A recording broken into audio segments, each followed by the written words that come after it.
లోక్సభ స్పీకర్గా అయ్యన్న పాత్ర ఇదే సారీ అసెంబ్లీ స్పీకర్గా అయ్యన్న పాత్రుని ఏమైనా పెడతారా? ఇదో సందేహం.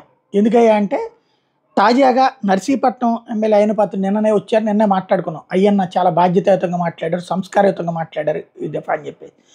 అయ్యన్న పాత్రుడు తాజాగా సీఎం చంద్రబాబు ఆఫీస్ నుంచి ఆయనకు ఫోన్ వెళ్ళింది. సాయంత్రం సచివాలయానికి రావాలని సూచించారు. ఇటీవల ప్రకటించిన క్యాబినెట్లో ఆయన పేరైతే లేదు. అయితే స్పీకర్ పదవి ఇచ్చేందుకు చంద్రబాబు మొగ్గు చూపుతున్నారు అన్నటువంటి పాయింట్ వినబడుతుంది. ఎస్పెషల్లీ ఆయన నియమిస్తారన్నటువంటి ప్రచారం జరుగుతుంది. దానికి కారణం ఏంటంటే క్రిందటిసారి తమ్మినేని సీతారాం అదే ప్రాంతం నుంచి వచ్చారు, ఉత్తరాంధ్ర నుంచినే, బీసీ సామాజిక వర్గం నుంచినే వచ్చారు. బీసీలకి స్పీకర్ ఇచ్చామని కూడా అప్పుడు వైఎస్ఆర్ కాంగ్రెస్ పార్టీ చెప్పుకునేది.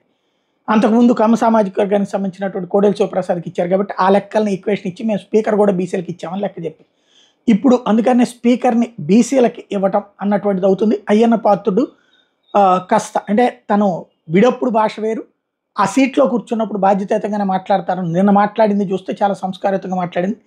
ఆ టైపులో ఆయనకి సంబంధించి ఇచ్చే అవకాశం ఉంది అన్నటువంటి మాట వినబడుతోంది.